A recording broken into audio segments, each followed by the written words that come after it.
This week in games, E3 gets canceled, EA is laying people off, and CD Projekt Red really has turned the boat around. Also, we review Uncharted: Drake's Fortune. This is the Two Penny Gamescast.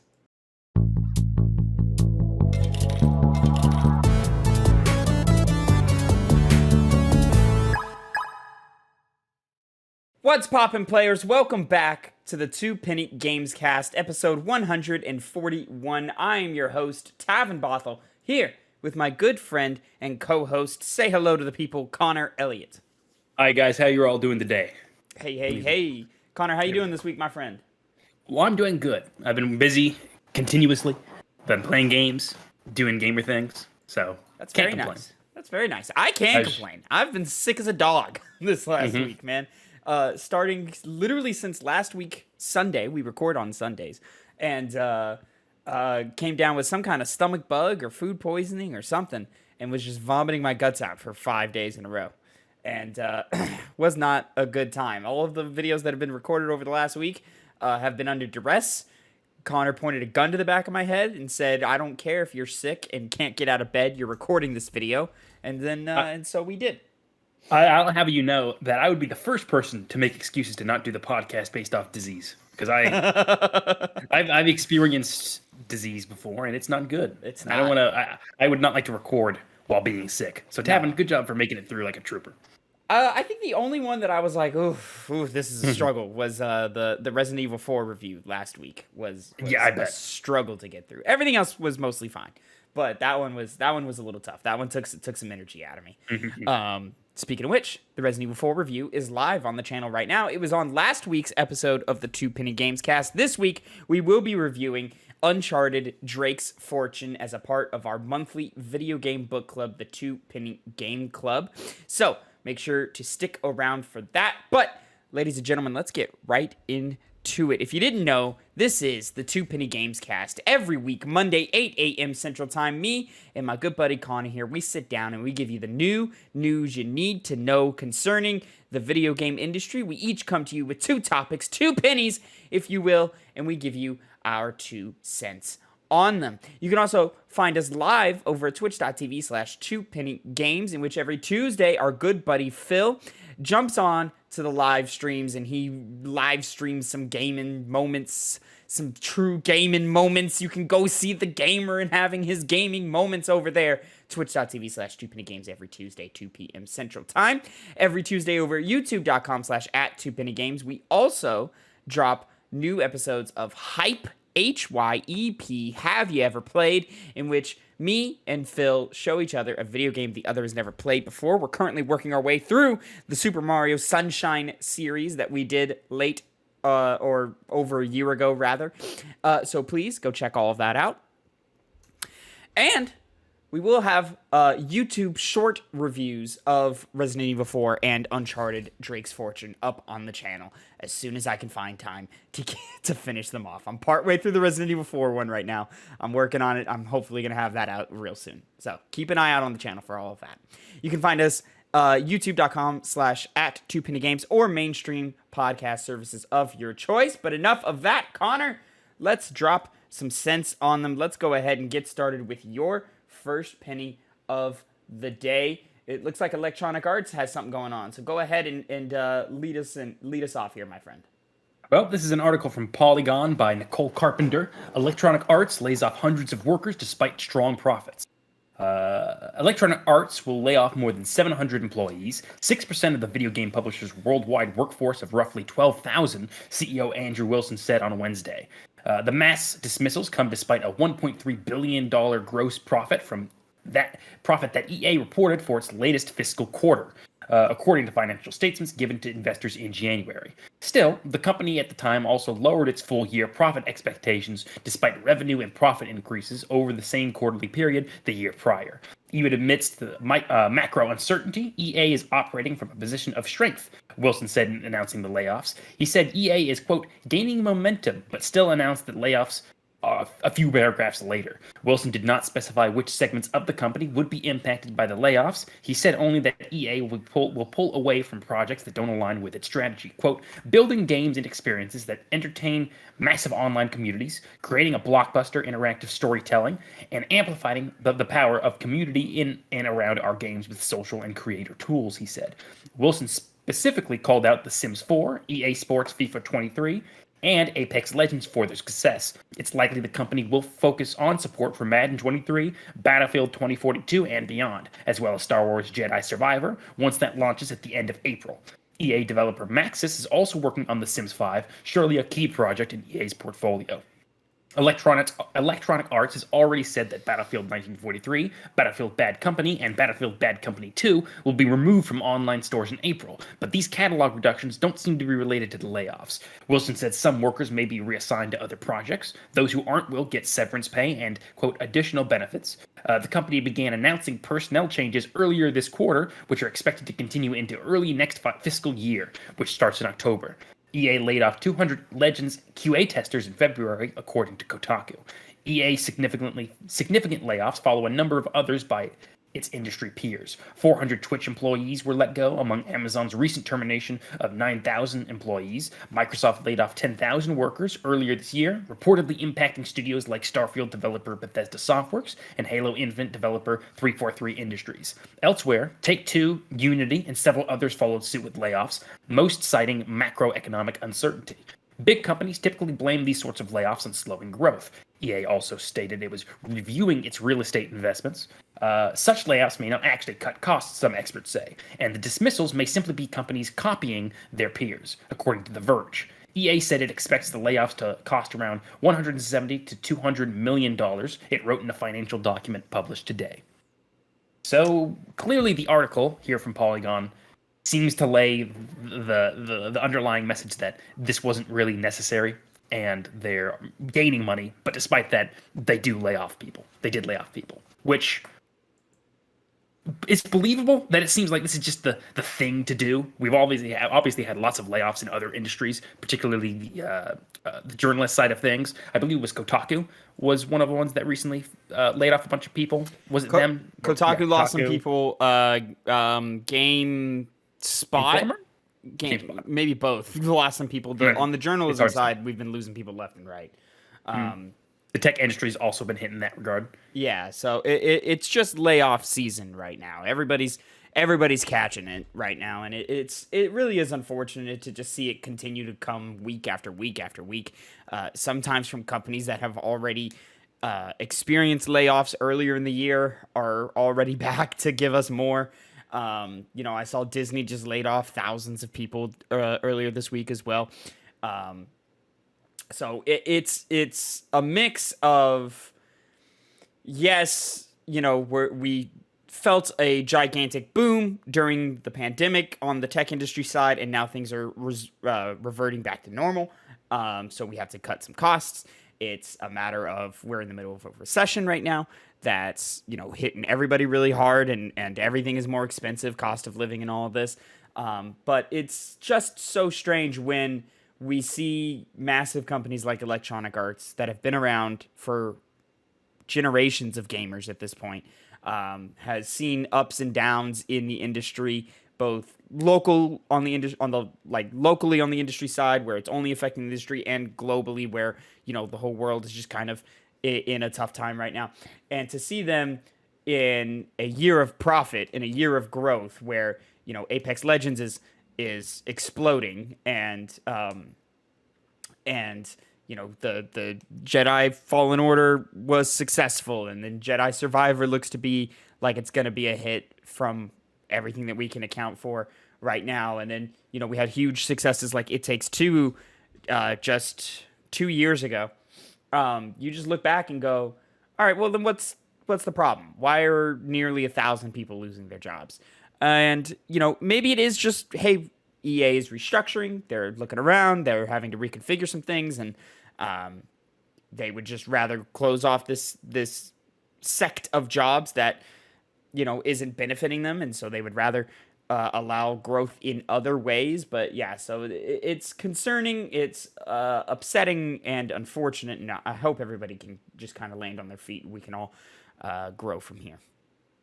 It is good that they have some benefits coming their way, so they're not like some companies are just laying off their workers with no real help given to them. But ultimately, the thing that I've always said when it comes to these layoffs is, was it exactly necessary? Because it does seem almost like that's the first idea people would have when they want to cut costs, is just, we'll cut the people that we pay our money for and put that towards other things, which, you know, I'm a little bit skeptical about, because the people who generally make these decisions make a ton of money, and we have to know of how much are they taking a pay cut, or are they just thinking it's way easier on the company and their own wallets to just fire people that they don't really have much care for. Because it's easy to be at a company like EA and just see everything as numbers. The money that's coming in, the employees that you work for, especially considering they have so many to begin with. It's easy to just say, oh, this is just a byproduct of the market or whatever. But something always in the back of my mind nags me that there's some more nefarious thinking going on than just, this is all we can do. Is it really? I mean, of course, but like on our side of the fence, you know, you always want to, you know, point at the corporate overlords and say you're evil. Of course. Like, and I'm not saying that's not the case here, but you know, I'm going to give some benefit of the doubt to the humans on the other side of the fence who have to make these decisions. Yeah. But, you know, it is like a question mark goes up for me when I see huge profits happening on the EA side, and we just continue to see these things happen. I mean, this isn't the first time EA has done this year. You know, the article pointed out of the 200 QA testers for Apex Legends that got laid off. And then, you know, Respawn opened up another studio to focus just on Apex Legends. So is that where your QA is going to be handled now, or where is the handling of all of that? You know, so it seems like they're putting a lot behind Respawn right now, for good reason. Respawn's kicking ass, but excuse me, you know, there are some casualties we're losing along the way that I've got some question marks about. So I'm not willing to like wag my finger and be like, "Yo, EA, you fucked up here." But I am willing to go, what is that? What's that about? My camera seems to have frozen. I didn't know if that was just me or not. No, it seems to have happened here. So, Connor, go ahead and jump us into story number 2 here, while I figure out what's going on with my camera. Well, to the few of you that probably still cared, I got to start, you know, singing the funeral dirge, or playing the funeral dirge, whatever. Another article from Polygon. Michael McWhorter, E3 2023 has been canceled. Nah. No! Yeah, right. Who could have guessed? Not us on this podcast here. We didn't know this was possibly coming at all.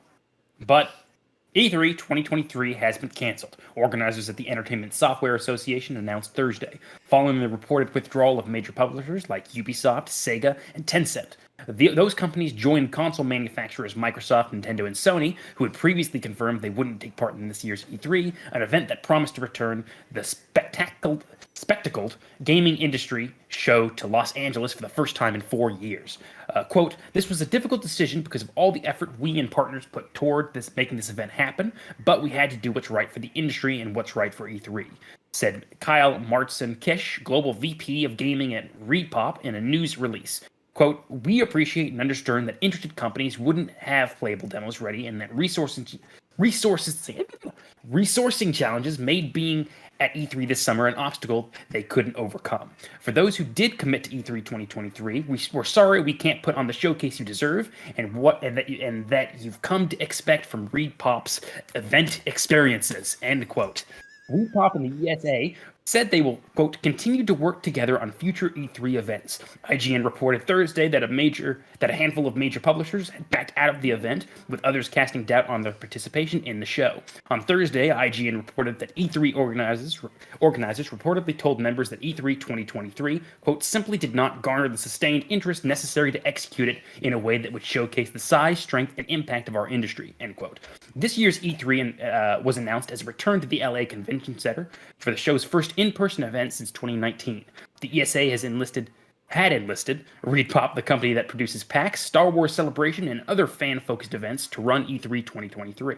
The plan was to combine a gathering of publishers, developers, media, and buyers with, quote, in-person consumer components and digital showcases. When it was announced in July 2022, ReedPop promised that E3 2023 will be recognizably epic, a return to form that honors what's always worked while reshaping what didn't. A competing event that Jeff Keighley produced, Summer Game Fest, will serve as an alternative for game publishers and developers to showcase their wares in June. Microsoft and Ubisoft will have digital events of their own that month, aligned with the dates for Summer Games Fest, which runs through June 8th to 10th, and the now canceled E3, which was scheduled to run June 11th to the 16th. The cancellation of E3 2023, the third scrapped version of the event in recent years, is another distressing indicator of the health of the expo and the industry's valuation of it. After E3, and then I'm gonna cut you there because the rest of it's fine. I know we're right there. Tavin, I won't stutter again. Please don't hurt me. No, that wasn't it. You did great, Connor. You were doing fine. I promise you're in your own head more than we notice it. So yeah, E3's been canceled. This is the second year in a row and the third time that it's happened in the last couple of years, and I mean, we talked about it last week when reports of Ubisoft dropping out were happening, and then in between that and this week, we were also getting reports that major publishers such as Tencent weren't going to make the show and so forth, and it just seemed that like everything that we were saying has become kind of true, where a lot of these publishers are using their own platforms now, so they don't really need a big event like E3. They can set up playtesting dates on their own time and their own dollar, and it costs them a lot less. It's just a lot cheaper to produce an online show, edit it, put it up, and then have it be on your own time when you want. Now, there is something to having big news drops in the summer, which I think has been Jeff Keighley's kind of benefit here, to his advantage, where he kind of saw the tea leaves and left E3 a few years ago to start building Summer Games Fest, and he built it more as just sort of a season of things that are happening as opposed to a singular event. He does have his his Summer Games Fest, like opening night live and all of that great stuff and great presentations, where big games get announced on the stage and so forth, and he brings developers out and so forth. But other than that, he just kind of like tags these publishers and goes, hey, I know you're doing your thing. Do you want to do it in association with this, so that you can be on our calendar and we can sort of advertise it for you and so forth. So it's really been a very interesting back and forth with all of this. As for E3 itself, man, I mean, that's unfortunate. Feelings about the event itself aside, there are people who work on this show and they work on it really hard to get it working, and for it to just continue to just not happen really hurts, and it's gonna be hard for E3 to come back from this. I don't know if they can. If they do, it's gonna be a much smaller thing, where if it were me, I would start picking up indies. I would be on the real small scale thing of stuff that's happening, and take a lot of notes from Jeff Keighley, man, because he's kind of got the juice right now. He knows how the industry is evolving, and he's got his finger on the pulse of what needs to happen next. And the way he's making it work out, I think, has been quite commendable. There's been, missteps along the way, and there's been, critiques that you can level at his productions, but for the most part, he puts on entertaining shows where you get to see a lot of different games, and he does it in a way to where it does feel like everything kind of gets a second to breathe, and you get great moments like last year's Xbox showcase, and not just a mess of news where publishers are fighting for air and a lot of smaller games get lost in the shuffle.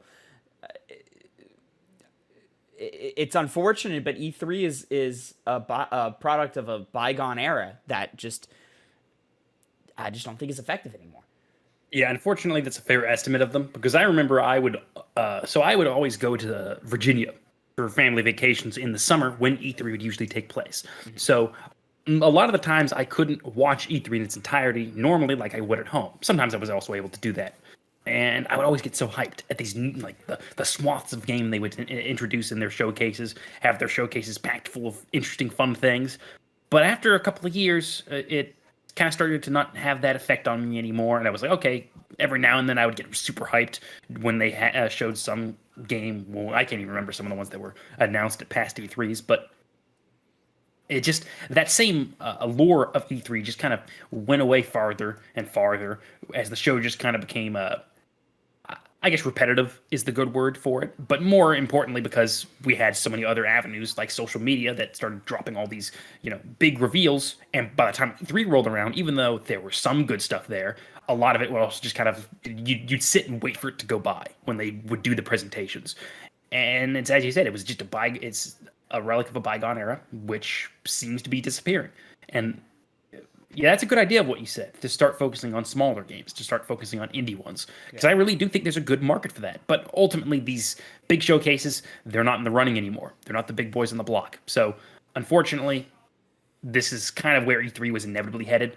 If you've been paying attention to it for the past couple of years, but it's sad to see it finally kind of have the final nail in the coffin of E3 as we know it. I do hope it continues in some way, because obviously the people who did E3 always put their hearts into it. They did a good job. They were able to create some really nice memories of me sitting in front of the TV and be like, oh my god, that's so cool.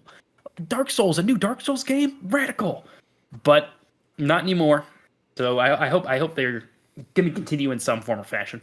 Not completely go away.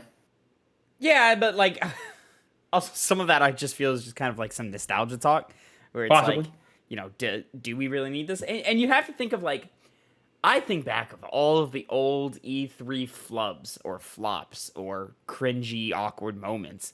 And I think today, in the era of social media, in the era of everybody's getting all the information all the time, eyes are on you all the time, you know, it hurts when those things happen now, like it hurts a lot more than it did even 10 years ago. Like cringy So, moments? yeah, like the cringy moments or when like when a teleprompter breaks down and a presenter doesn't know where to go next or whatever, and he's just dying on stage. I saw a moment from I think it was like 2017 E3 or something where they brought some influencer, some YouTuber out at the EA show, and his teleprompter didn't work, and he was just kind of sitting there waiting for his next cue and didn't know where to go, and it was awkward. Moments like that. Go ahead.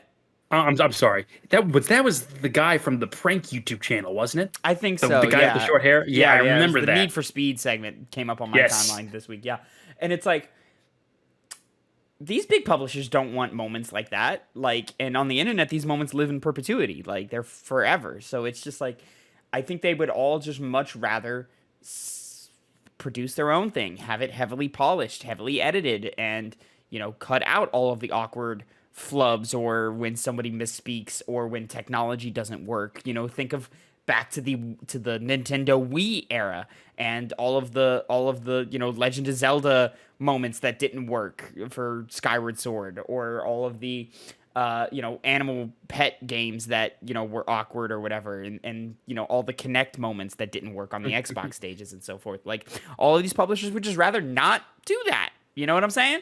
So Oh, yeah.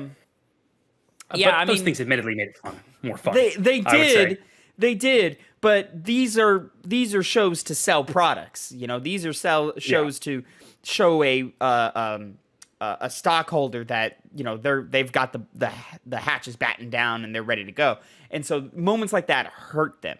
And just having a show like this in today's era just doesn't make any sense. And like, let's think about it, Connor. If you and I were on a level of an IGN or Kind of Funny or something like that, and we could put on a little showcase for indie games, I wouldn't want it to be a live show. I wouldn't want it to be, all right, let's bring these people out now and have them talk to us. I would want it to be like a 45-minute, heavily edited, keep the pace up, keep the flow going presentation in which it's scripted out and stuff.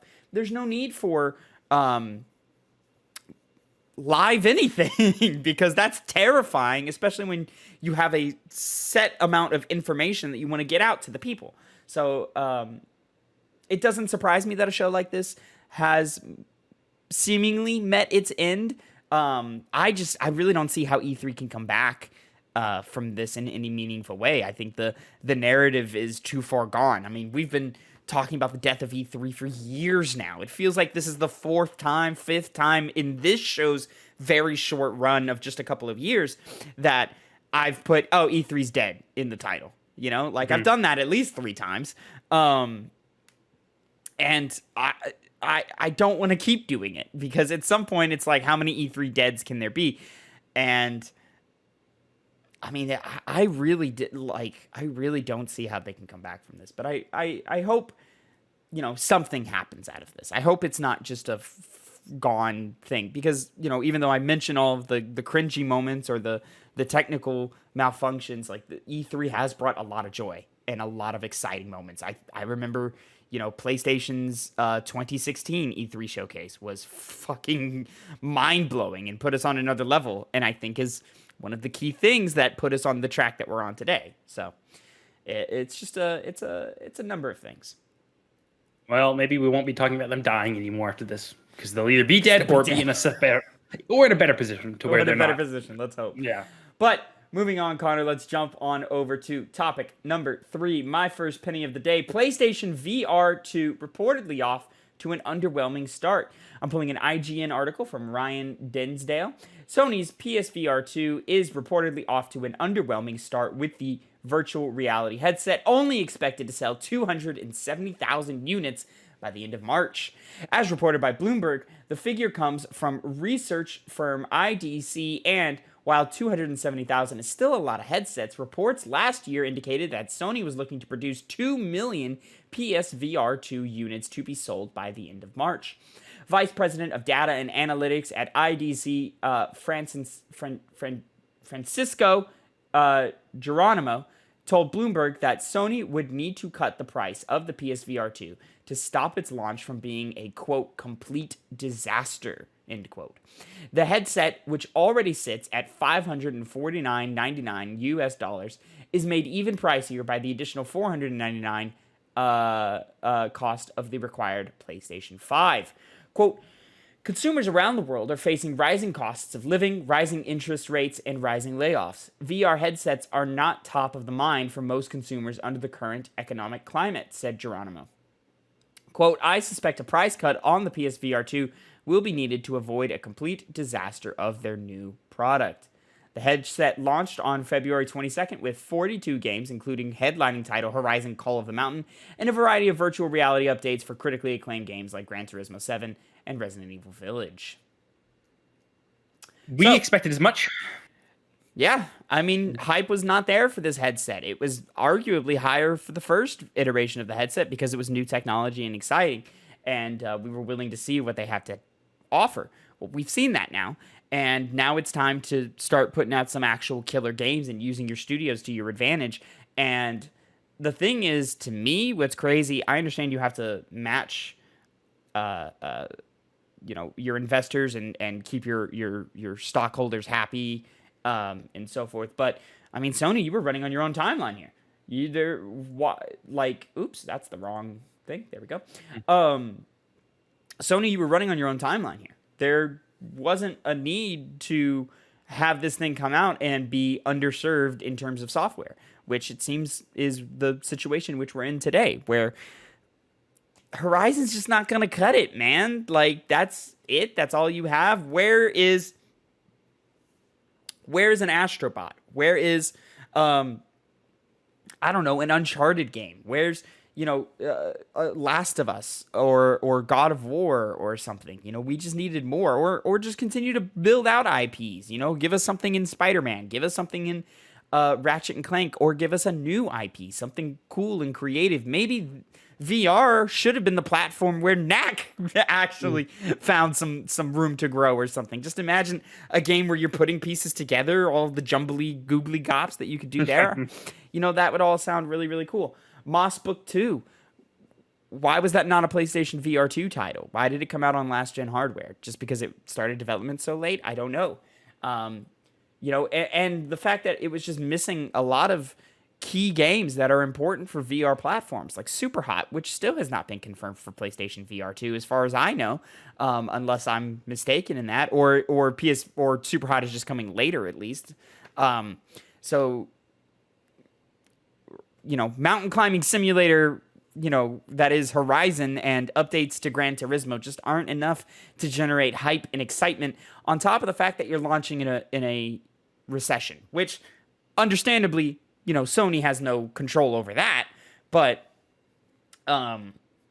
it's just like, sorry, like, the times are against you here, and the support wasn't enough to entice people to jump in. I met a new coworker, and they play VR, and I asked them, I was like, "Oh, you excited for the PSVR2?" And like, "No, I'm just gonna play the Oculus 2 or whatever that system was." And I was like, "Yeah, well, when you don't have any new games, well, the best one is being Horizon, which notoriously flops in the public eye every single time it gets released. Now, in other cases, it doesn't actually. Like, it just seems like it does. But it seems like it does. It does do good numbers. Yeah, it does do good numbers, but in the public eye, it gets overshadowed by other things that come out. And with Call of the Mountain, now you're being overshadowed by a device that costs a ridiculous amount of money, that is happening in a recession, with something that doesn't really offer anything new. It doesn't make you, like, that stuff doesn't make me want to get a VR. It'd be something I'd get if I had it, to have some games to play, but in and of itself, it doesn't really provide anything. And price cut does seem to be the most reasonable option right now, because as it stands, no one's going to all of a sudden buy it. You're not having any games that are going to release in the next couple of months that's going to all of a sudden change the perception of it and make people want to buy it. And you also have to get a PS5. We talked about this last time we were discussing some of the specs of it. A PS5 is already a bunch of money. It's already ridiculous amount. You're spending over $1,000 if you want these two things in tandem. Before a video game is sold. Before a $70 game is even purchased, It's just, man, I get they were trying to push it out, as you said. They had, shareholders and whatnot, and goals that they had probably set that they wanted to reach. But ultimately, it was kind of obvious this was going to flop, and it's flopping. They even had very little pre-orders for the thing. I remember we covered that. It was extremely underwhelming. Yeah, so when they reduced their production numbers by, like, I want to say 1 million when they were expecting 2, and then the pre-orders weren't there, so they cut down to 1.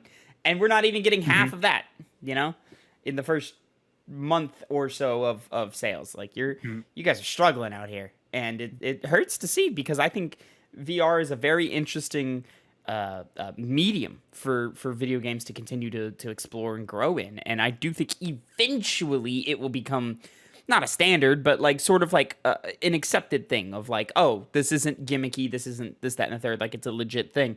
PlayStation, you're not the guys to do it, I don't think. And it sucks to say, because I was really excited and interested in what this landscape was. But at the price you offered, with the value you were offering, I could not justify purchasing a $550 headset. Like, that's insanity. On top of an already $400 to $500 console, depending on which SKU you bought. It's a lot of money, man, and it's unfortunately just not the time to be asking for it. I think a price cut is necessary to make this thing matter at all, but I don't know if it'll be enough or substantial enough to turn the ship around. And once the messaging is already, hey, the PSVR2 flopped, like, how much support is Sony going to give it? Talk about all the weird decisions Nintendo makes. When they put something out, man, they support it. They put it out there, and they give you games for it and so forth. The Wii U, 14 million units sold. Pitiful.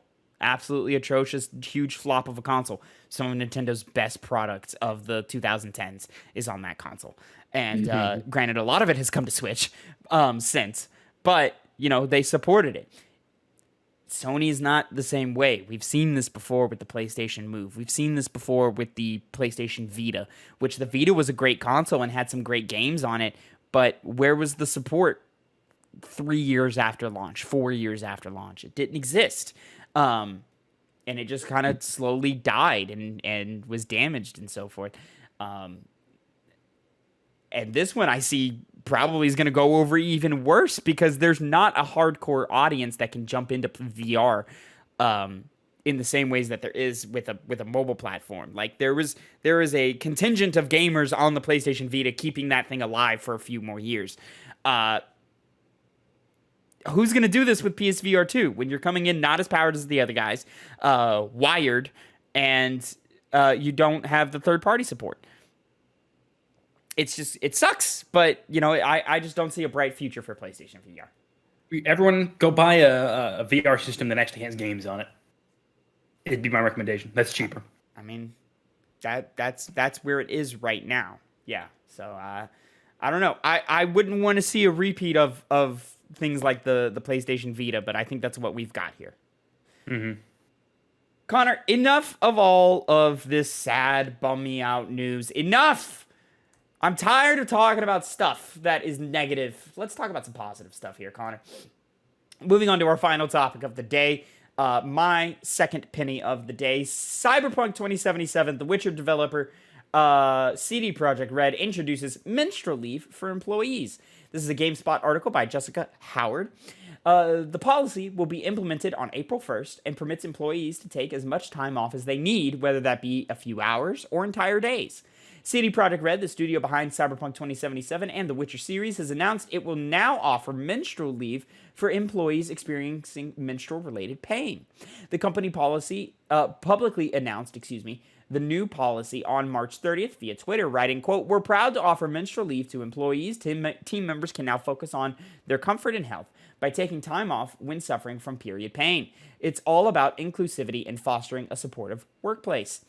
The policy comes after CD Projekt Red's sister company, GOG, introduced the benefit last year. According to CDPR public relations, Ola Sondev,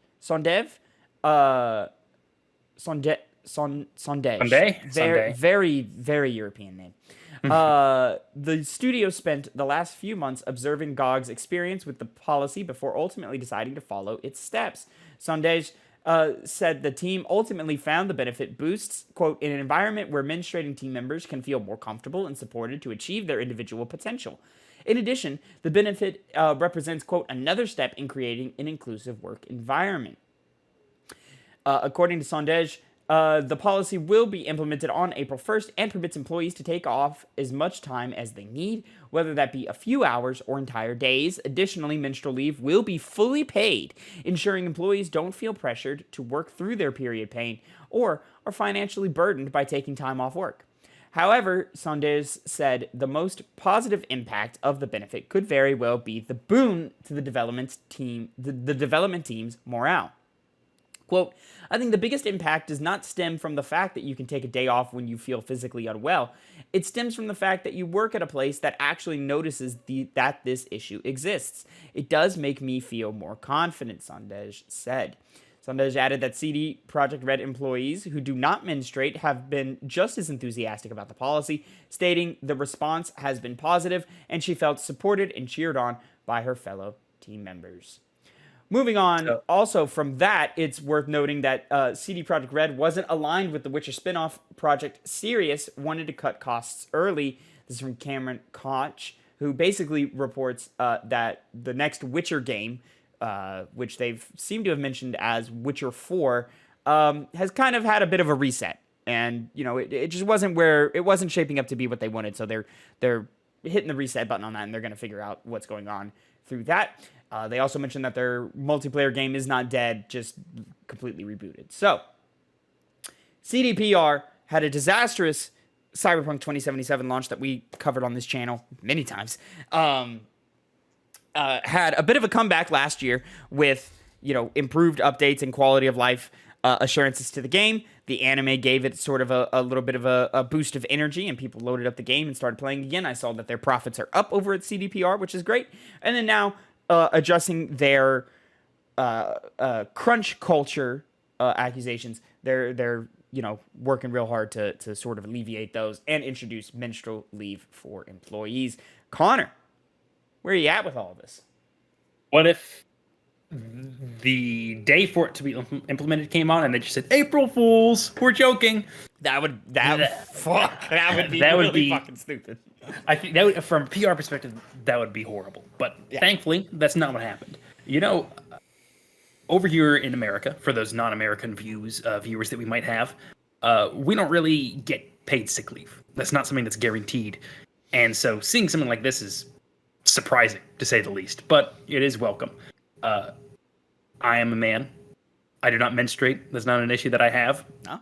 But good that if you are, and it brings the problems that it does, you're able to get some time off, because it's not really much difference between working through that or working with when you're sick. You know, you need to be at full working power, and being forced to, just say like, okay, just get over it and push through the work. It's unrealistic. With some people, it's just not possible. Yeah. I dated a girl a while back who straight up could not stand her menstruations would be so bad that like an entire day she would just have to be in bed in pain, would crawl to the bathroom to throw up and so forth, because it was just so much. It affects different people at different levels. So, to each their own. It's not like a one set way of doing things, but big props to CDPR and for GOG for implementing these changes and sort of just allowing, these benefits to roll through. It's paid off. It's, if you just need like a couple hours to catch your breath, or, a couple of days or whatever, fine. That's totally fine. I love that. I don't think it'll ever really affect them on any type of profit level. It doesn't anywhere else they have these things. Sick leave, so it wouldn't for this either. Yeah, right? Like, it's just not that big of a deal. And I think it just really allows them to feel at home when they're working. They feel appreciated. They feel respected. They feel like their company cares for them. And that has been shown dozens of times over through numerous studies, that when your employer cares, the employee cares too and puts in their best effort. Something I really wish we would do better here in the States. Because as far as I, can say, every job that I've ever had, I'm there for the paycheck, and you get paycheck level work, and that's all you get out of me. Now, granted, I work in the service industry, so, the more effort I put in, the more I get out. But, Connor, you work, what do you work? You work hourly or salary? I forget. Hourly. Yeah, but you get your set rate, and so you probably work to that set rate. Yeah. So it's just a matter of like, hey, if you take care of your people will take care of you. And I'm this gives me more hope. All of these steps that CDPR has been doing over the last couple of years now sort of alleviates my worries about their next game, and makes me go, you know what? Yeah, they fumbled the ball. They dropped the ball on Cyberpunk, but they made good. They did what they could to sort of fix it up and get it working again. And people seem a lot happier with the game now. And I don't think we'll see anything like that from CDPR again. Always be on the watch for it. You can't hand them a blank check ever again, but you can be like, all right, well, let's see. Like, I'm not going to be as skeptical going into it as I was 2 years ago. Yeah, one of the I do believe I'm on the same level as you. It does kind of really almost eliminate my issues with the company, because as bad as Cyberpunk was, and how they misled shareholders and misled what the game was going to be like in its final form, this is way more important and better than that. Oh, for sure. If you're comparing the two. I wanted to bring this up because it reminded me when we were talking about how, for anyone that may be a little bit hesitant, saying, oh, well, giving people sick days doesn't actually, the people will abuse it. They'll just say that they're having issues with their with cramps and whatnot, and they can't come into work when they aren't actually dealing with it that badly. But ultimately, giving your workers more leeway in their own personal lives to deal with their issues really does just help out in the long run. And I'm going to bring up I'm not going to read the article, but a study was recently done in the UK where 60 companies were changed to a 4-day work week. And it was found that 90% of participating businesses opted to continue with the 4-day work week, 18 of them adopting it permanently. And the profits did not change at all in many cases. Some of them did experience some loss, but it was so small and minimal, it just completely didn't justify eliminating the idea of a 4-day work week. But other ones actually improved because their workers were a lot more well rested. They felt better going into work each day. And policies like this go hand in hand with that kind of stuff. When you have some kind of issue with cramps or anything that entails, having the ability to just take off work and not be, reprimanded for it, and not to face a financial burden because of it, makes people want to work better and improves quality of life at work. Because, with these in the video game industry, we have lots of crunch. Making games requires long hours because you have to make sure certain things are done at certain points, deadlines are met. And so alleviating some of the problems that your workers have in connection with your company ends up helping you in the long, at the very least, not really hurting you at all either. Because if a whole bunch of people can take off a day work for a long period of time and not see any real backlash to that, and in some cases see improvements in their company, there's nothing wrong with having a couple days off to deal with whatever pains you're dealing with. 100%. Yeah, I'm right there with you. And there's a lot of smaller development companies out there that proudly don't crunch and so forth. I know Mike Bithell of Bithell Games has said Bithell Games doesn't crunch, and our team works fine. Our games come out to high quality, or at least the quality that they want, and it works out in everybody's favor every time. So it really is, if you take care of your workers, everything comes out better that way. Profits have a chance of going up, mental health goes up, morale goes up, people's willingness to be a part of your company goes up. So the excuses to not do these things, not have these benefits, the list of excuses gets shorter and shorter every day. And let's be honest, it wasn't that long to begin with. Ladies and gentlemen, that is it for the news. So we are going to jump right into our review of Uncharted Drake's Fortune. So stick around for that and for a quick costume change from me and Connor here as we bring Phil in on this as well. What's poppin', players? Welcome back to a Two Penny Games review. This time, your Game Club review of Uncharted Drake's Deception. I am your host, Tavin Bothel, here with my good gaming bud. Say hello to the people, Phil Shoemaker. That's me. That's him indeed. I got introduced before Connor. You know what? It's because I don't have my I don't have the Discord showed up like right at front, like it's overlapped and stuff. So I didn't. Yeah. Normally I look to Connor and I see his mug. Also say hello to the people, Connor Elliott. Don't think I'll forget this, Tavin. I was like, I have to pull a name. Who's on this show? Oh, Phil's here. Yeah, that's cool. Let's do him. So that's just how it happened. It's just how it happened this time, gentlemen.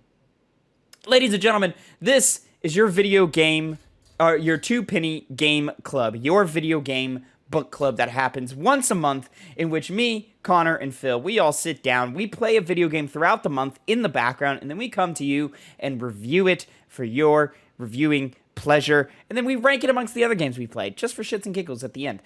It's a good old time. We've reviewed God of War Ragnarok, we've reviewed Resident Evil 1, we've reviewed The Last of Us, so please make sure you check those out, maybe do your homework, catch up with us, play along with us for the future. It's all a good time. This time, we are doing Uncharted Drake's Fortune, which, when we did our last month review, Halo Combat Evolved, I forgot to give the quick facts. I won't do so this time. Uncharted Drake's Fortune released November 19th, 2007. Within the first 10 weeks of release, it sold 1 million copies and has a Metacritic of 88 out of 100. PS3, Naughty Dog's first big entry on the PlayStation 3. I remember when this... No, I came on board with 2, but I did go back and play 1 with this. And to get it started, gentlemen, it's always interesting as a fan of the franchise who grew up with these games to come back to these games and to approach them with a modern lens. I was a big fan of all 3 of the original Uncharted trilogies, but when I come back to Uncharted Drake's Fortune, this time I was underwhelmed. This game I found, I've always known it was the lesser of the 3, but this time, man, did I find it pretty box standard and pretty boring, pretty generic and pretty simple, in just kind of the most uninteresting ways. I think its level design is fine. It's fine, but it doesn't serve the mechanics of the game very well. So you very often find yourself dying or getting stuck or not knowing where to go simply because the game wasn't designed in a way to where it was able to signpost you through its levels appropriately, or some of its battle arenas just feel like they're from a different game. Like a lot of these battle arenas feel like they're from Gears of War, and Uncharted needs to be more free flowing and like fun, more like just like I'm punching a dude in the face and then shooting another guy. But this one really wants you to stick to cover and just take your pot shots and blind fire and stick to your corner pretty much the entire fight. Fights go on too long. There's too many of them. There's too many vehicle sections, and none of them are good. And the story was actually the big disappointment for me this time around, which I always thought it was the thing to hang its hat on. And I know Uncharted stories are never really what's great about them. It's the characters. But in this game, Nathan Drake is the only interesting character. Everyone else I could do without. Everyone else I found just kind of like, all right, cool, whatever. Even Victor Sullivan, I just found just kind of there. Like, everyone is just kind of there. Elena's annoying in this game, which hurts me to say because I love the character of Elena Fisher. But in this game, can't stand her. Don't like her at all. But tried and true, as everybody knows who's played an Uncharted game, Nolan North is the star of this game. Just overfilled, over brimming with charisma. Just constantly you want to hear his thoughts, his opinions, his one-liner, cheesy, whatever thing he has to say. And he's the only thing that really kept the game going forward for me. I will say, playing at least on the Nathan Drake collection, which does have many quality of life improvements, which I remember the things that were in the original game that the Nathan Drake collection changed, and thank God they did, because aiming your grenades with 6-axis controls back in the day was a pain in the ass. Balancing on beams with 6-axis fucking sucked. Grenades being their own weapon that you had to select with a different button press was awful. And so to have all of those updates in the Nathan Drake collection is really nice. The game obviously looks really good in the Nathan Drake collection, and I still think, though it looks super cartoony now, still does have some charm and some pretty sights to it. But clearly, like, they were shooting for like realism, and it does not look real. It looks like a Telltale game from back in the day, and it's just kind of like, oof, all right. I also found I had a lot of issues with the camera in this game, and a lot of times when I would pop out of cover to shoot, and the muzzle flash would not blind me, but like get in the way. Like, it's not like blinding my sight, it's just blocking my sight, which was very, very strange for me. Overall, I know where the heights of this franchise go, but if I were to judge this game on its own, it is not one of my favorites, man. I don't really ever think I want to play this ever again. Philip. Yeah, so when we rolled this game on the wheel, I'd say I was relatively, like, you know, I wouldn't say excited too much of like, I wasn't excited to get my hands back on this game, because like this, I'm going back to this for the second time. Last time I played this was on Hype, our old Twitch stream show, and I remember liking the game. I remember thinking, okay, yeah, it's Uncharted, it's about what I expected.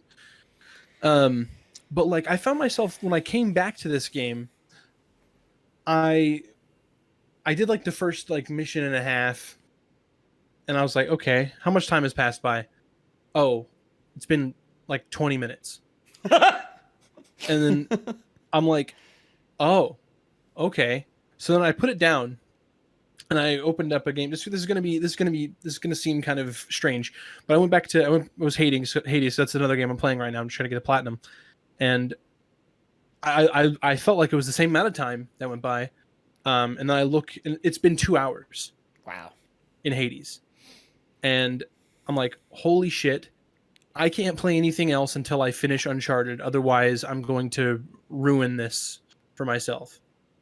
So I had to just buckle down and sit down and play Uncharted. And let me tell you, me back when I was a kid, this is one of those games where I'm playing through multiple times and I'm happy, you know.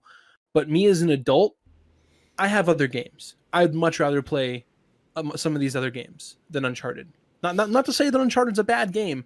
It is the worst of its series, but that still, it's a phenomenal series, and as Tavin said, this is the low point of that series. But I mean, there's nowhere to go but up. I felt that a lot of the I'm trying to think specifics here, but I feel like a lot of it was I'm thinking off of the brain of me playing Uncharted 4 and not the original Uncharted. I'm like, oh my god, I can't do this anymore. I feel so much more boxed in as far as like my hands on my controller goes. I don't feel as free controlling Nathan Drake, and I can't help but think that goes against this game. That's detrimental for this game, and yeah, like Tavin, I don't see myself replaying this game anytime soon. I love Nolan North in this game. Nolan North is phenomenal. He brings so much life to this one character that it stands out. And I think, as Tavin said, as Uncharted is a series about the characters, him shining this bright among all these people is kind of a bad thing. Like I want the other characters to shine through. I want to have a evil mustache twirling villain, and I don't know. I want the supporting characters of Elena Fisher and Victor Sullivan to be there with me and shine just as bright as Nathan Drake. Not enough to outshine him, but not at the fact where like Nathan Drake is center stage and that's all we see on the entire. Like he is emanating so much light in the middle of the stage to where he drowns out everybody else. And I think that's good for building up your protagonist for other characters to be improved upon in the sequels. But as this standalone game, I don't think it was so great. As much as I love Nolan North and I love Nathan Drake as a character, overall, I think it's a great game, but it's ruined by the knowledge that I have of where the series goes. Connor, you know. The funny little story, when Uncharted 2 was announced way back in the day, I was surprised because I had never heard of Uncharted before in my entire life. At that time, I was like, what is this game? Where's the first one? And I never played it. I saw it, I was like, okay, it is the first one, whatever. I didn't have a PS3 at the time. I only played this one kind of years down the line when I was getting into the Uncharted games. And I kind of liked it. You know, I enjoyed my time with it. And I was like, okay, I'm going to start this game again, and I'm going to have that same experience. It's going to be, you know, pretty streamlined and straightforward, but at least I'll have some fun. I didn't really have that fun anymore. It was the game was never frustrating. It was frustrating when I was playing on hard. I started to do, but then Tavin had said, well, there's no reason for you to play on hard. I was like, I'm going to do it. And after a while, when I was knocking my head against the, you know, not bad, but very bland, straightforward, milquetoast combat encounters, and they got just hard. It was just me staying in cover, peeking out to shoot, throwing grenades. That's a great word for this combat, is milquetoast. And that was my entire experience with the game. I actually have to say I enjoyed Elena Fisher in this game. I know you guys didn't really like her all that much. I found her entertaining. Gets better later in the game. I remember wanting to, before doing this review, I wanted to go back to the hype after the hype podcast we did, like a review, and go back. I never did that, but I do remember me for the entirety of the game not trusting Elena. Oh yeah, that was a thing. Yeah, like for the entire game, the entire playthrough, he's like, "When is Elena gonna betray me? When is Elena gonna betray me?" And I was like, "This is his wife, dude." Connor, continue.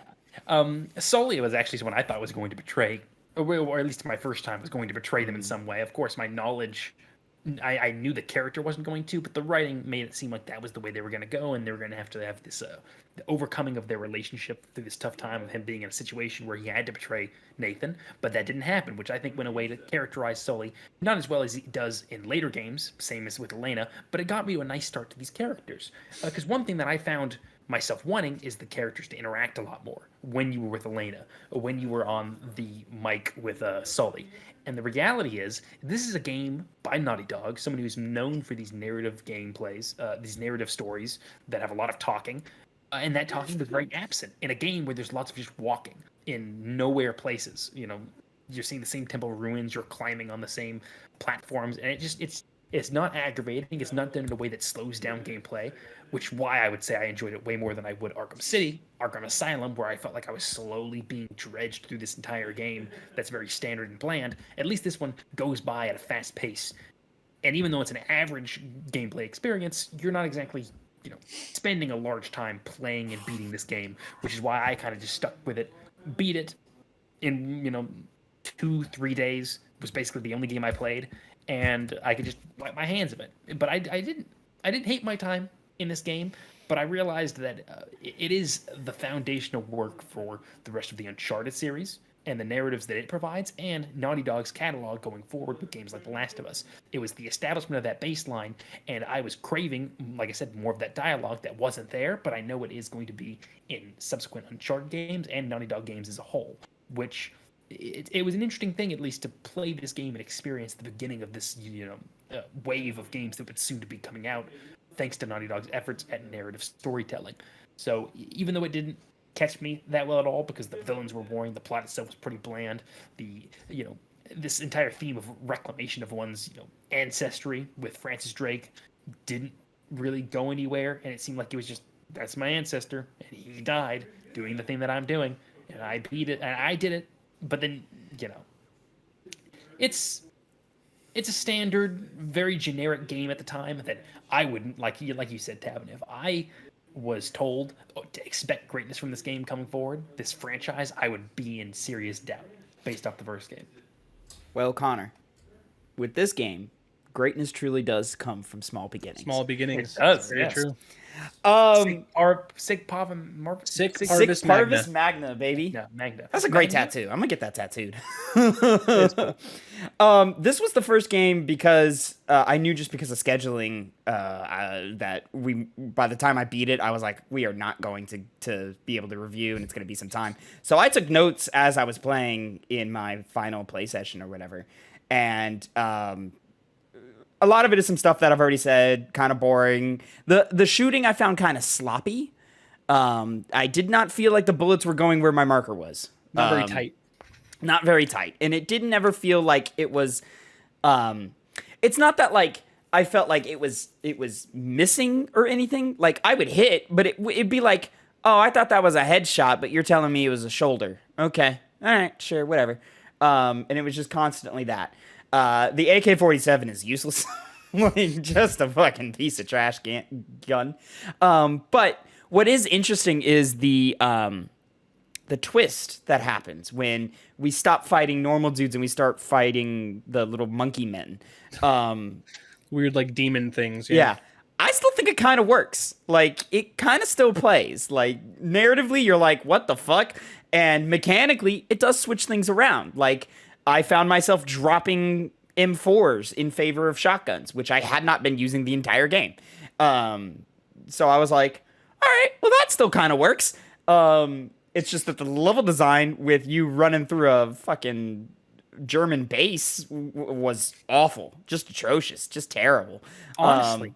I got lost so many times. I was like, where am I fucking going? Like, I've passed this one dead guy getting electrified 6 times. Where am I supposed to be? Very weird part of the game to have the Nazi base come. It feels very out of place. That and that level. Like, I get it narratively, it made sense in a way, but it was just so... It's gotta be like a... You're talking coming from the cave to the boat? Yeah, to like just like the huge boat things, which also like... platforming wise did not feel good to navigate through too. I just got to imagine it's just that, like, let's put the player in a dark, claustrophobic environment so that these melee focused enemies can chase them and can creep them out and scare them, and it did not come together. So whereas you say where you say that did work for you, like switching from the gun holding enemies to the like weird demon things, what doesn't work for me is the random villain swap at the very end. That's weird. Where we go from this one like mustache twirling evil guy, like, oh yeah, I'm rich, I'm collecting all of this fine things, I'm going to get this treasure, and then he's betrayed by his like second in command guy, who he hired to like get him here and get him through all this. No real setup, not enough time spent with those characters to care. And also, how forgettable are these villains? Holy shit, I can't. We just played this game. I don't remember what they're fucking called. Like, yeah, neither do I. I don't remember their names. What was it? It's Navarro's Navarro, Navarro. Gabriel Roman? Gabriel Yes, I believe Roman. so. That sounds right. I think that's it. I'll say playing through Eddie Raja. Eddie was fun though. Eddie's Raja, fun. yeah. I liked Eddie. I like Eddie Raja. Yeah. So at the beginning, whenever towards the beginning, whenever you're getting like the MacGuffin that like tells you that it's on this island that you're about to fly to with Elena, right before Sully dies, you know, and then Gabriel Roman and Navarro are introduced, or not even Navarro, just Gabriel Roman's introduced. You're like, oh yeah, it's that guy. He's the one for this game. That's right. And then you get to the end, you go, oh yeah, that's right. Yeah. We go to the boat, and now here's this terrible shooting sequence. It's just fucking awful. So bad. Oh man. Man, I found myself just constantly getting lost in this game and just not quite sure where I was going. Because so much of the environments kind of look the same. Like, they do a decent enough job of like making jungle environments look different. Like, here's an abandoned village, here's a castle, here's a church, you know. So like they do like their best to kind of switch up their environment since they've dedicated themselves to being stuck on an island. But like, within each of those environments, it just feels like hallway, arena, with a lot of like offshoots of like, oh, let's let the player think this is in a hallway, but it's actually not. Like, that'll give them the idea of exploration. But in reality, it just gives me frustration where I'm like, oh, okay, this is the way to go. It's the way to go, because all of the way that level design usually works in all games, this should be the way. It's not the way. There's nowhere to go, so it can't be the way. Let me turn around. It's this. All right, fine. Yeah, it's this way. Okay, sure, fine. And you guys, I feel bad for you. I've played this game a number of times. I can't imagine. There's got to be some areas where I'm like, there's no way they know to do this one tiny thing and to continue going forward. Like almost to the point of like, man, if this was my first time playing, I would probably look up a guide. Like, where the fuck do I go? Did you guys have any issues like that? I think I had one, but I can't even remember what it was. I think it was. I don't even remember. I was playing alongside Troy Baker and Nolan North just to try to help entertain myself. They have their own like Let's Play series. Yeah. I have writing here. Signposting is awful. Shooting locks, counterweights on. Specifically, I point out when in the second jet ski segment, the counterweights to lower the gate that you have to shoot, like. Totally not something that they like well explain at all. I mean, I guess granted, like eventually the game goes, "Hey, look here, stupid," and they give you like the press up on D-pad to get a hint. But like that shouldn't be your main way to get through a game. Like you should be able to kind of figure it out yourself. That was the part I got confused on. I remember now. Yeah, it was so nondescript, and I was like, "Oh, that's the solution." I was like, I would have never thought that if I didn't look that up. Yeah. Go ahead. I'm going to be honest. This is going to be the controversial take of this podcast, I believe. This is single-handedly best climbing that Uncharted ever has had and will have. Oh, wow. No. That's a hard disagree. Here's what I hate You're about saying over Uncharted 4? Over any of them, bro. Uncharted 4 is the worst. I hate climbing in that game so badly because it does the thing over and over and over, where it's like, this thing's, Nathan Drake almost fell. Oh, I have that problem in 3. That's just Uncharted. 3. I have that problem in 3, where everything breaks in 3. Everything he touches in 3 breaks, and I'm like, all right, come on. And that's the thing. It happens in all the Uncharted except this one. It's just like, it looks janky and less realistic, which I don't care about. It does happen in this one, but in this one they do you better hurry up and get to the other side. Exactly. But see, that's the thing. It never hampers gameplay and getting from place to place and extends the gameplay. It just makes it quicker, which in the other games, I want to get to the more interesting things. I don't want to climb and experiencing the same exact climbing fiasco of him. See, I see it totally differently, where like to me it plays as like, here's some visual, like something dynamic visually happening, so that you're not bored by the simple inputs of holding left and pressing X. Yeah, and then you might as well just jangle keys in front of my face. Listen, that's 100% what it is, but I prefer that to this, where I'm like, video games is a form of entertainment. But that's not. I'm not entertained. I'm just hampered. But I like that more than like, here's a clear path of white dots. Go press X on all of them. Like, it's not good. It's not good. But I think climbing in Uncharted games is terrible, and this one's just average. But see, this is the Uncharted game that I fall to my death the most. Like, I often go, oh, jump here, and Nathan does not jump there. I'll hold right and press X, and he'll jump behind him. And I'll be like, why did you jump away from the wall? I just wanted you to go to the next piece. Like, why? Yeah. In that regard, this game is worse in terms of directionally, Yeah, and also, like, I just feel like you can't, like, just mash your way through it. Like, you have to, like, actually, like, all right, let me shimmy my way to the end and then jump. Whereas, like, in the later ones, like, they totally allow you to just, all right, mash. Like, I can run through it as fast as I want. Yeah.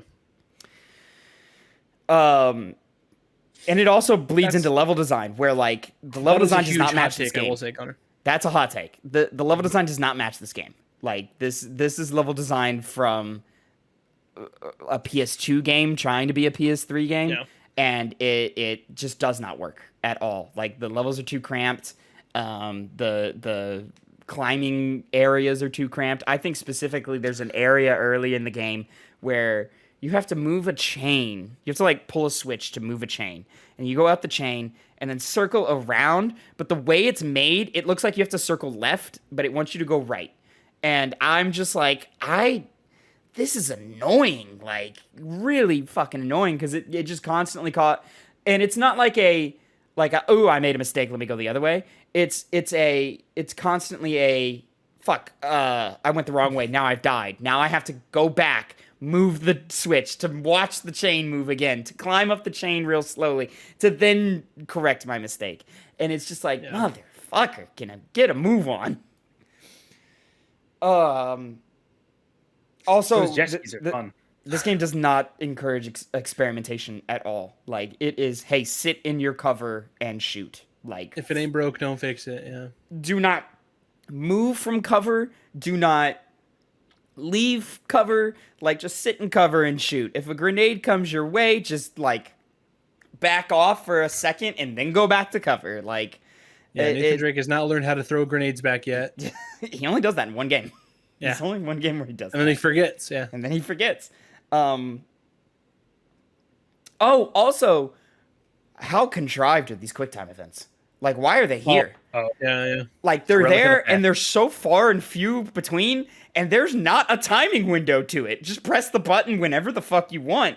Like, and, like, every time they showed up, I went, oh shit, that's right, QuickTime events are in this game. Like, every single time. There was never a time where I was like, oh, I gotta get ready to press X here. Like, it just never felt dynamic. It always felt like you just did that for a kill gate. Like, I think that was supposed to kill me, and it didn't because your thing is so wide. But yeah, I'm not gonna say I had a bad time playing this game, but, like, I just came away feeling very numb afterwards. Mm-hmm. Yeah, it's just a streamlined basic game from the 2000s where there was many of them like it. This one just was one of the ones that that's where I get like the thought where, like, if I'm a kid and my parents bought this game for me, I'd be happy playing it over and over and over. But now that I'm an adult and I make my own money and I can do adult things and play games I want to play, like, I would rather play a different game. Oh, 100%. Yeah. And I think this speaks the most because Uncharted 2 is the one I've played the most. Mm-hmm. And it's very clear to me why. Like, because I don't like this game's like, play it just to have historical context of Uncharted, but, like, I have the platinum trophy for this game. I don't know why I have the platinum trophy for this game. Fun fact, well, I have it for the Nathan Drake collection, but fun fact, I believe this was the first video game ever to have trophies in it. Really? On PlayStation. Yeah. Look I believe that's true. I could be wrong, but I'm fairly certain that this was the game to start it. And it didn't come at launch. It came later. If I remember that correctly. But I could be wrong in that. That's like a thing of like I learned later down the line, but because I did not play this game at launch. I only got a PS3. Super Stardust HD was the first game to have trophies included after release, and then Pixel Junk Eden is the first game to come with trophies at release. Obscure games. Oh, okay. All right. The first thing he said is known to PlayStation players. Ah, not me. Gentlemen, anything else that we failed to cover here on Uncharted Drake's Fortune?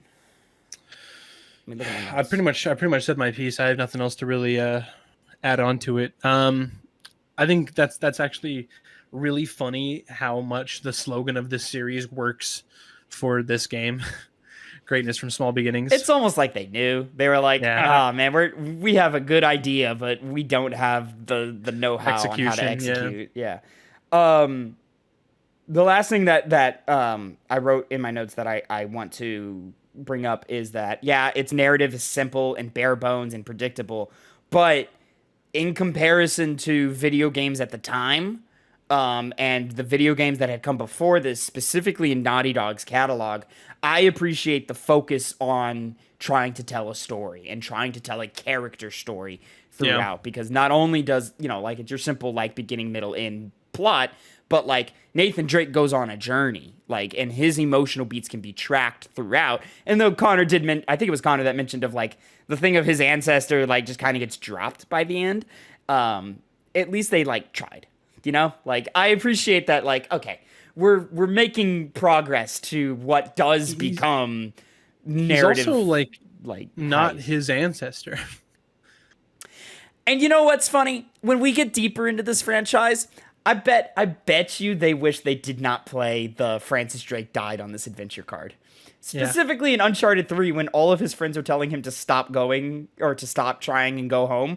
I really bet they wish they could have played Francis Drake died here. But they did it in this game for some reason, so here we are. Ladies and gentlemen, we here at the Two Penny Game Club like to rank every game we've played amongst every other one. The current list goes as follows. Number 1, God of War Ragnarok. Number 2, The Last of Us. Number 3, Hades. Number 4, Dishonored. Number 5, Chrono Trigger. Number 6, Resident Evil. 7, Portal. 8, Resident Evil 4. 9, Halo Combat Evolved. And 10, Arkham Asylum. I'm gonna go ahead and start the bidding here. I think this goes at number 10. Right above Arkham Asylum, right below Halo Combat Evolved. I think in a lot of ways, Uncharted 1 and Batman Arkham Asylum are a lot alike. And it just so happens that the core gameplay loop is more entertaining and is not boring as quickly as Arkham Asylum is. And I just kind of enjoyed that more. So, and also the character of Nathan Drake by Nolan North is way more interesting than what was going on with the characters in Batman Arkham Asylum. And I remember specific moments of actual real frustration in Arkham Asylum that I felt in this one, but I felt to a lesser degree. So I think, I mean, those two games are pretty equivalent in my mind. But I would rather revisit Uncharted than Arkham, even though I don't want to revisit either. Mm-mm.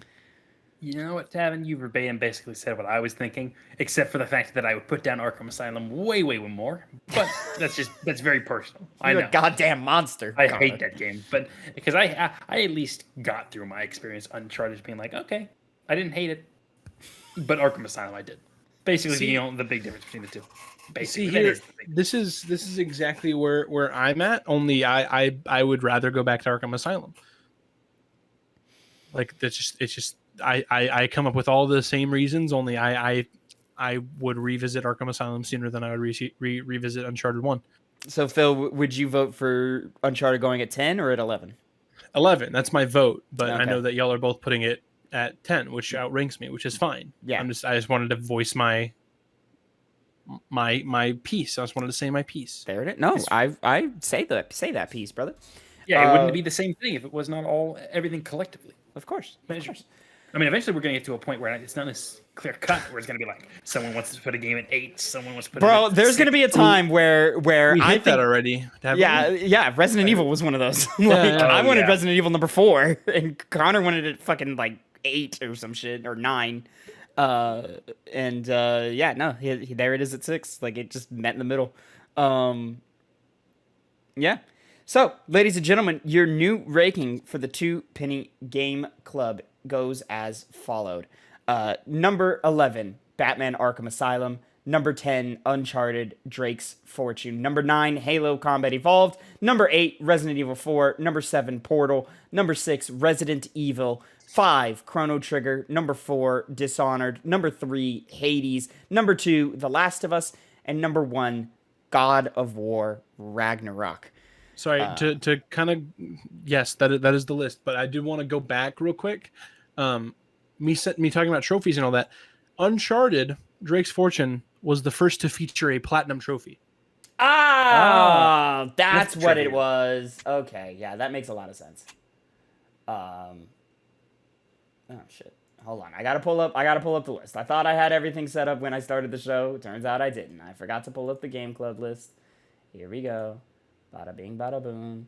All right, let me. I guess I'll. This is what I was most excited for. Whenever I started sitting down to play Uncharted, I was like, "Yeah, I just want to get through this so we can spin the wheel next." Yeah.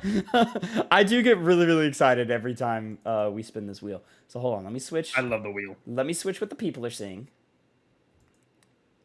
Here we go. And then I will very quickly switch what you gentlemen are seeing. It's the thing where I go to change windows and it switches. Fuck, that's not it. There we go. All right. Bada boom. There so it is. you guys can see the wheel. The people can see the wheel. Here we go. Mulligans. Or stuff we have vetoes. Oh, shit, you're right. I forgot. All right, gentlemen. Last month, we pulled out The Last of Us Part 2. We pulled out Sonic Adventure, and we pulled out Death Stranding. What are we grabbing out this month that we just don't feel like playing? I'm gonna start right here, as I just saw it. Red Dead Redemption can get up out of here. I don't need to be playing no Red Dead Redemption right now. Connor. Wait 1 second. He's waiting 1 second. So Phil, go ahead and in his place. I'm gonna say Persona. Don't feel like diving in. No Persona for the young Philip right here. All right, Connor, do you have a game ready for us? I don't really have a particular reason for this, but I'm gonna go ahead and do Metal Gear Solid.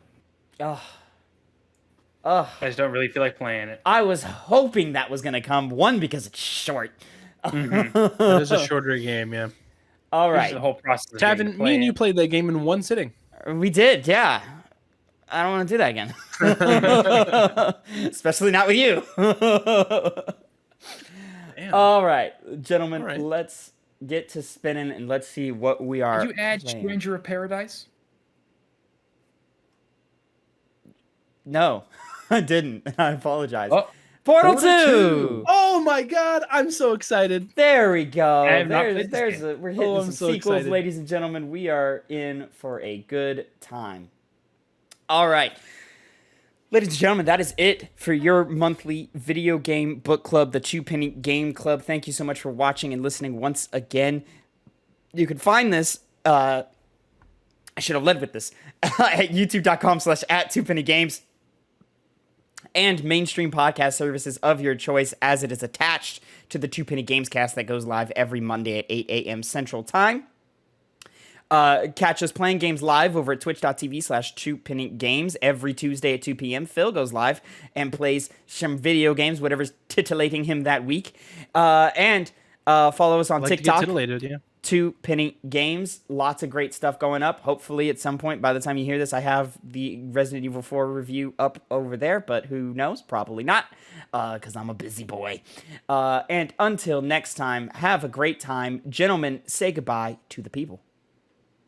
Goodbye, and thank you for listening to my correct opinions.